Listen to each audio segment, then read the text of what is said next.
Hasta hace algunos años los hijos eran toda una sorpresa. Bueno, por lo menos conocer el sexo de los hijos. Había unas señoras que tenían sus tácticas, como que, bueno, si la barriga es más puntuda, va a ser niña. Si la barriga es más ancha, va a ser niño. O le ponían un péndulo encima del estómago. ¡Ay, va a ser niño! ¡Ay, van a ser trillizos! ¡Dios mío! Mi mamá tuvo una forma particular de saber cuál iba a ser mi sexo. ¡Ay, sí! Yo decía que iba a tener un niño y que iba a ser futbolista, porque me daba mucha pata en el estómago. Bueno, pues lo de niño lo acertó, pero lo de futbolista se lo quedó debiendo. Ahora ya es muy fácil y todas las personas pueden saber si van a tener niño o niña para ponerle el nombre o decorar la pieza, gracias a estas fotos que suben las mujeres embarazadas con total orgullo a las redes sociales y uno les escribe: ¡ay, felicitaciones! Se ve muy lindo el niño o niña, no sé, porque es que la verdad no identifico. Uno no sabe porque no identifica, pero el médico sí puede saber si es niño o niña, si está bien de salud, si viene completico o completica. Esto es gracias a las ecografías, que no solo se utilizan en las mujeres embarazadas, también tienen otras muchas aplicaciones. Y todo es gracias a algo que se llama ultrasonido. El ultrasonido son ondas mecánicas, lo que quiere decir que necesitan un medio para propagarse. El ultrasonido no es otra cosa que sonido a una frecuencia más alta. Crear tiene ingenio, la ciencia, la tecnología y la innovación detrás de lo que perciben nuestros sentidos. Hoy hablaremos de ultrasonido.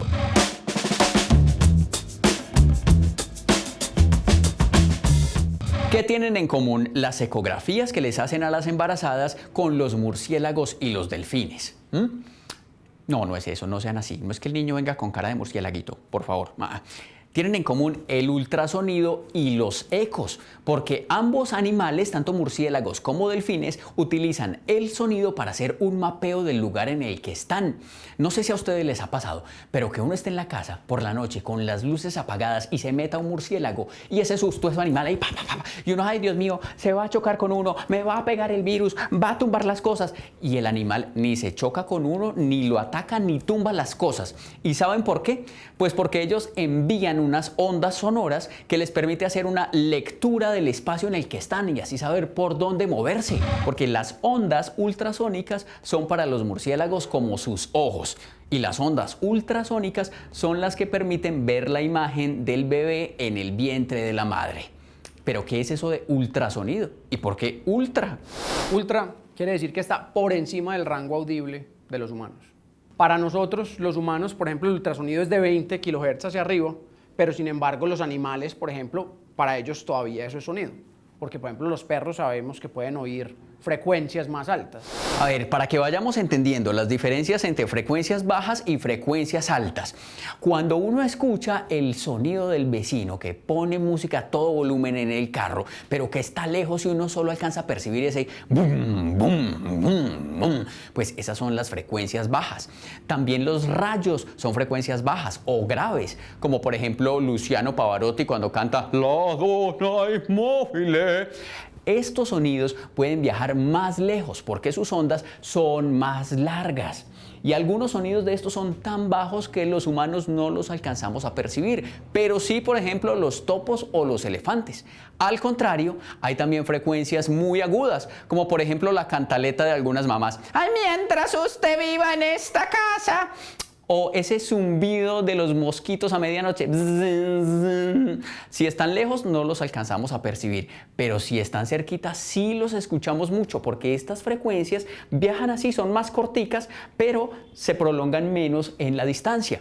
La voz de los niños tiende a ser más aguda y también tienden a oír sonidos más agudos. El violín es un sonido más agudo, el silbido también. Los perros y los gatos pueden percibir sonidos más agudos de los que percibimos los humanos. Por eso ellos saben cuando viene el dueño antes de que uno escuche las llaves. Y por eso los perros de por la cuadra empiezan a ladrar cuando mi mamá echa cantaleta. Esos sonidos que perciben los perros, los gatos, los delfines o los murciélagos, pero no los humanos, son los que llamamos ultrasonidos. El principio en el que se basa el ultrasonido es con los ecos. Entonces es todo basado en ecos. El eco es un fenómeno acústico que ocurre cuando una onda se choca con una superficie y ésta se devuelve hasta su emisor. Si yo recibo un eco, quiere decir que delante mío hay algo. La aplicación más común del ultrasonido son, por ejemplo, las ecografías, que es hacer una imagen de los ecos. Entonces se llama ecografía, que es cuando una mujer está embarazada, va al médico, le echan gel, le ponen una sonda ultrasónica y hacen imágenes del bebé por nacer o del feto. También se utiliza mucho en cardiología para mirar el corazón y cómo las diferentes cavidades del corazón se están comportando. Entonces el ultrasonido te da la opción de ver desde adentro, y lo bueno es que el ultrasonido no tiene un efecto negativo en el cuerpo, como lo tienen los rayos X, los rayos gamma, etc.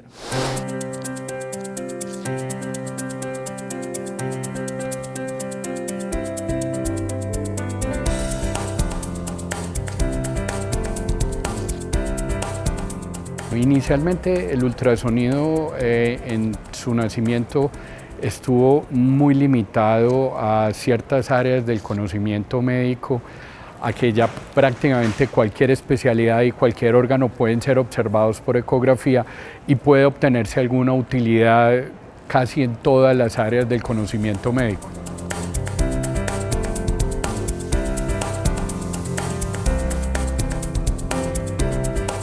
Digamos que los beneficios más importantes del ultrasonido se dan en la oportunidad que tenemos de ver el cerebro en vivo, porque es una herramienta en donde yo veo el cerebro en el momento preciso en el que lo estoy evaluando, con la forma como se está comportando, se está desarrollando.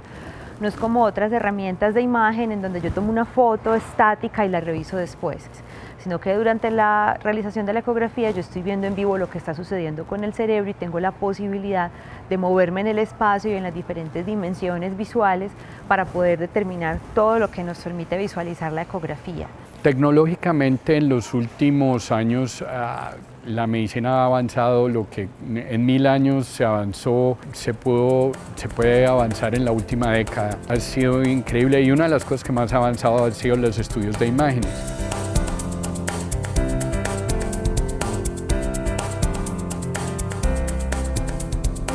La capacidad de resolución visual de la ecografía ha avanzado en cantidades enormes y hoy en día existen dispositivos de ultrasonografía cerebral que permiten ver cosas tan increíbles como las diferentes capas de la corteza cerebral, cosas que no se ven con una resonancia, cosas que no se ven con una tomografía ni con otras técnicas de imagen. Los estudios más complejos de imágenes requieren también equipos más complejos, equipos que son fijos, equipos que son costosos y que requieren que los pacientes tengan ciertas condiciones.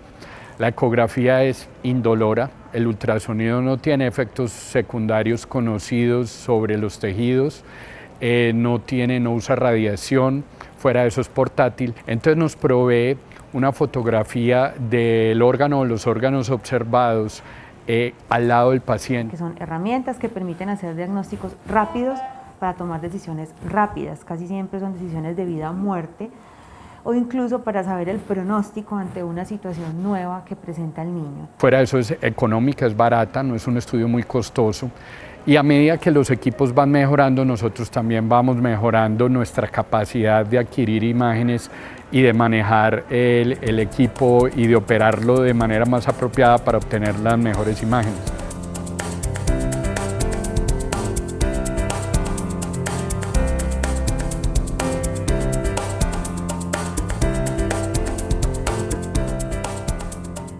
Por ejemplo, otra aplicación muy común es el sonar, que es lo que utilizan los barcos para poder saber y medir distancias.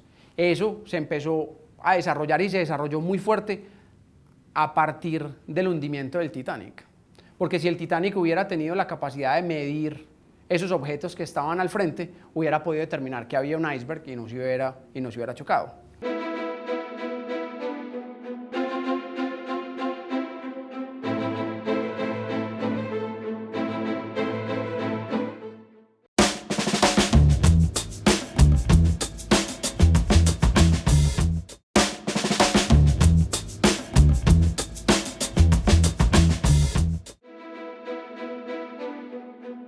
A finales del siglo XIX, un par de hermanos físicos dedicados a estudiar la compresión del cuarzo descubrieron que cuando éste se comprimía se generaba un potencial eléctrico, pues estos se contraen y se distienden generando una onda acústica de una frecuencia muy elevada, ultrasónica. habían descubierto la piezoelectricidad, un fenómeno que consiste en la transformación de energía eléctrica en acústica y acústica en electricidad, mediado por un cristal. Años después del descubrimiento de la piezoelectricidad, zarpó de Inglaterra el viaje inaugural de un buque transatlántico de pasajeros. 4 días después de su partida, el Titanic chocó con un iceberg y la colisión ocasionó algunas fisuras que al poco tiempo comenzaron a inundarlo, dejando como consecuencia el hundimiento total del barco en la madrugada del 15 de abril. De las 2.208 personas que iban a bordo, 1.496 perdieron la vida. Este naufragio, considerado el más grande de la historia en tiempos de paz, hizo más clara la importancia de los instrumentos de ecolocalización submarina para la navegación. El mismo año en el que se hundió el Titanic, un ingeniero canadiense fue contratado por una compañía para que desarrollara un sistema de detección electroacústica de objetos sumergidos. El resultado de su trabajo fue el oscilador Fessenden, el primer aparato sonar, que se componía de un emisor de sonidos de baja frecuencia y un receptor para captar las ondas. En 1914, el sonar recibió la patente norteamericana. Las primeras pruebas demostraron que podía detectar icebergs por debajo del agua a una distancia de 3 kilómetros. Con el estallido de la Primera Guerra Mundial, ofreció su invento al gobierno británico y lo adaptó para localizar artillería y submarinos, y fue incorporado en 10 sumergibles. La combinación de los descubrimientos de los hermanos Curie, la tragedia del Titanic y 2 guerras mundiales permitirían el desarrollo del ultrasonido. El sonar fue un invento de un ingeniero canadiense. De haber existido el sonar, el Titanic no se habría chocado. No sería uno de los barcos más famosos de la historia, ni se harían tantas expediciones, ni se habría muerto tanta gente, pero bueno, no se habrían ganado tampoco los Oscar. Pero a partir del hundimiento del Titanic fue lección aprendida. Se empezó a trabajar en el sonar, por sus siglas en inglés Sound Navigation and Ringing, es decir, navegación por sonido. O sea que usa la propagación del sonido bajo el agua para detectar objetos y comunicarse. Los barcos usan el sonar para que no les pase lo del Titanic. Es decir, el sonar es al agua lo que el radar es al aire. Y existen pasivos, o sea que envían información para detectar la distancia de un objeto, pero también activos, que reciben y envían información. Hay barcos pesqueros que lo utilizan para identificar los bancos de peces y los buscadores de tesoros también utilizan el sonar. Esto quiere decir que no solo en cuestiones médicas se utiliza el ultrasonido. A ver, yo creo que la clasificación más importante y más grande que existe en este momento acerca del ultrasonido es el ultrasonido con aplicaciones médicas y el ultrasonido con aplicaciones de ensayos no destructivos. Entonces, por ejemplo, si uno tiene una pieza de metal y uno mete una onda ultrasónica, esa onda se va a propagar en el metal. Siempre y cuando no haya ninguna interfase ni ningún defecto en ese material, en esa pieza, entonces no debe haber ningún eco que yo no conozca. Porque el problema de los defectos es que ahí se concentran los esfuerzos y por ahí se puede dañar la parte. Entonces eso se vuelve supremamente importante, por ejemplo, en industrias como la aeronáutica. Uno quiere estar seguro que las alas de un avión están hechas de un metal perfecto. Las ondas ultrasónicas no dañan los materiales y por eso el ultrasonido es tan útil para estudiar las propiedades físicas, químicas o mecánicas de un objeto. Pero, ¿cómo se generan esas ondas ultrasónicas y cuál es la diferencia para hacer ondas para aplicaciones médicas o para ensayos no destructivos? La forma en que funcionan los sistemas de ultrasonido es el mismo independientemente de la aplicación en la que yo esté interesado pues, o la que yo esté utilizando. Lo que yo voy a necesitar es un elemento que genere las ondas, un medio en el que esas ondas se propaguen, que normalmente es el medio que a mí me interesa estudiar y explorar, y después un elemento que puede ser el mismo que generó el ultrasonido, que reciba esas ondas, que transforme esas ondas mecánicas en señales eléctricas, y después un sistema que me permita a mí hacer una lectura de todas esas señales eléctricas y bien sea reconstruir una imagen o simplemente mirar la respuesta a las señales eléctricas.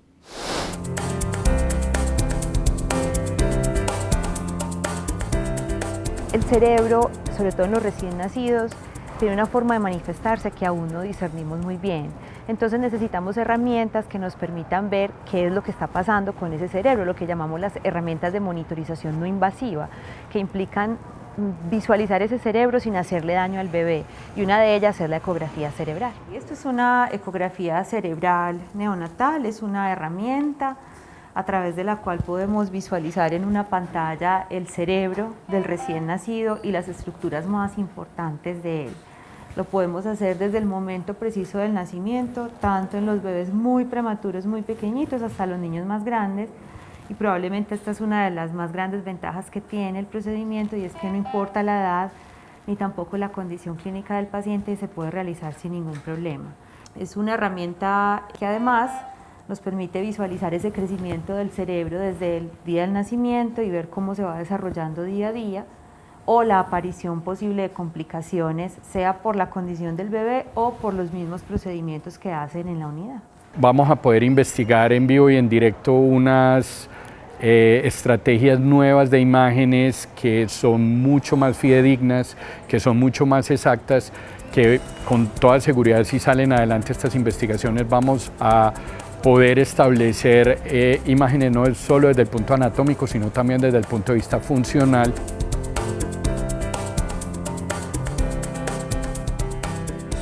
Una de las cosas más importantes es que le estamos prestando más atención al cerebro. Antes nos enfocábamos más en el pulmón, hablando del recién nacido. Ahora que cada vez los niños sobreviven estando más chirriquiticos y que nacen cada vez más pequeñiticos, es muy importante asegurarnos que cuando esos bebés se van para las casas, las familias se van a llevar un bebé que tiene un cerebro sano.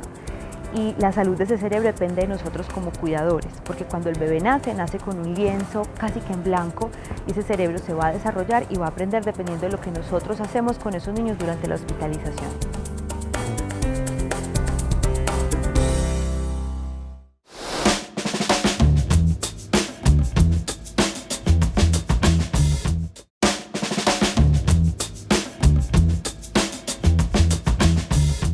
Generalmente una onda ultrasónica tiene una velocidad de desplazamiento que es siempre la misma por cada tipo de material. En el agua, el ultrasonido se desplaza a 1500 metros por segundo, en el aire a 340 metros por segundo y en un metal como el aluminio a 6320 metros por segundo. Pero ya existe el ultrasonido ultra rápido, y este nos va a permitir unas aplicaciones de las que hablaremos, como por ejemplo la elastografía. ¿De qué se trata? Pues con esta aplicación podemos saber qué tan rígidos o elásticos están los órganos del cuerpo.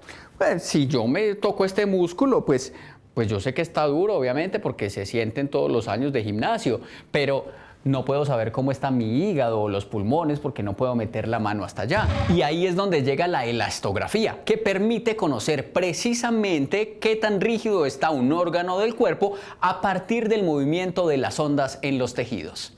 La idea de la elastografía es uno poder medir la rigidez de los tejidos sin tener que tocarlos. Yo con ultrasonido convencional no podía generar imágenes lo suficientemente rápido para yo ver la propagación de esa onda. Lo que me permitió el ultrasonido ultra rápido fue generar imágenes lo suficientemente rápido para yo ver cómo esa onda se propagaba. Entonces, por ejemplo, un tejido que es mucho más rígido, esa onda se va a propagar muchísimo más rápido. Y en un tejido que es muy blando, esas ondas se propagan lentamente. Entonces eso permite la caracterización de la rigidez de los tejidos, midiendo la velocidad de propagación de esa onda en todo el tejido. Entonces uno puede hacer un seguimiento y ir mirando las propiedades mecánicas, la rigidez del tejido, y correlacionar y hacer una relación entre esa rigidez del tejido y una patología específica. Hay otra aplicación que para mí es de las cosas más fascinantes que han pasado en el ultrasonido en los últimos años, y es toda la parte de Doppler ultrasensible. El efecto Doppler es el cambio de frecuencia de una onda que se da por el movimiento entre el emisor y el receptor. ¿Entendieron todos o no? ¿No? Si no entendieron, entonces a ver con este ejemplo. Hemos escuchado todos una ambulancia. Bueno, pues cuando la ambulancia se acerca, el sonido es más rápido y por eso es más agudo. pero cuando la ambulancia se aleja, el sonido es más lejano y se vuelve más grave. El efecto Doppler permite medir la velocidad de la fuente del sonido, en este caso de la ambulancia. Es parecido a lo que pasa con el agente de tránsito cuando mide la velocidad en un aparatico y uno no sabe que se pasó de velocidad, pero él sí lo tiene registrado por el efecto Doppler. En la medicina, el efecto Doppler también sirve para medir la velocidad, en este caso, de la sangre. El Doppler ultrasensible lo que busca es hacer imágenes muy rápido del tejido. Estamos hablando de 10.000 imágenes por segundo. Entonces, por ejemplo, si uno piensa en el cuerpo hay algo que se está moviendo constantemente y es la sangre. Entonces es muy importante uno poder medir cómo se está moviendo la sangre. Es muy importante yo saber cuál es la velocidad de la sangre, porque hay patologías en que la velocidad de la sangre aumenta, hay patologías en las que la velocidad de la sangre disminuye. Entonces lo que yo quiero hacer con el Doppler ultrasensible es poder medir la variación de la sangre en esas pequeñas arterias. De manera que, por ejemplo, si hay un área del cerebro que se está activando porque o estoy pensando en hacer algo o de hecho estoy haciendo algún movimiento, esa área del cerebro va a requerir más oxígeno. Como el oxígeno viene por la sangre, aumenta la demanda o aumenta el flujo de sangre a esa área del cerebro que se está activando. Entonces yo utilizando Doppler ultrasensible puedo monitorear o puedo ver la activación cerebral. Entonces eso abrió todo un campo que antes no estaba disponible para el ultrasonido, que es toda la parte de neurociencias y el estudio de diferentes fenómenos neurológicos y enfermedades neurológicas y toda la parte de visualización de arterias, arteriolas en el cerebro. Lo último en guarachas del ultrasonido es el ultrasonido ultra rápido en 3D, en tercera dimensión. Una empresa en Estados Unidos que se llama Verasonics, que es la encargada de explorar en este mundo del ultrasonido, ha presentado este sistema que va a permitir adquirir miles de imágenes en 3D. Este aparatejo tiene 1024 canales, como lo ven en esta foto, y la gracia es que en una sola pasada va a salir la imagen en 3D y súper nítida. Grupos de investigadores en el mundo están estudiando con este sistema la elastografía en 3D, el Doppler ultrasensible, la activación cerebral en 3D, el movimiento de la sangre y muchas cosas ultra importantes más. Esto significa que van a poder ver cómo es uno por dentro, así nítido, nítido, antes de decidir si lo van a rajar a uno o no. En el Congreso Internacional del Ultrasonido, el ultrasonido ultra rápido en 3D fue el último grito de la moda. Mejor dicho, lo que la gente está llevando en la tallita que buscaba, sin compromiso, reina. Llévelo y si no le gusta no me lo paga. Esto es lo mejor. Que podamos explorar dentro del cuerpo humano sin invadirlo, analizar materiales sin dañarlos o incluso evitar catástrofes marítimas usando fenómenos naturales ha sido posible gracias a personas que se han hecho preguntas y se han atrevido a pensar diferente, poniendo la ciencia y la tecnología al servicio de la humanidad. Crear tiene ingenio, la ciencia, la tecnología y la innovación detrás de lo que perciben nuestros sentidos.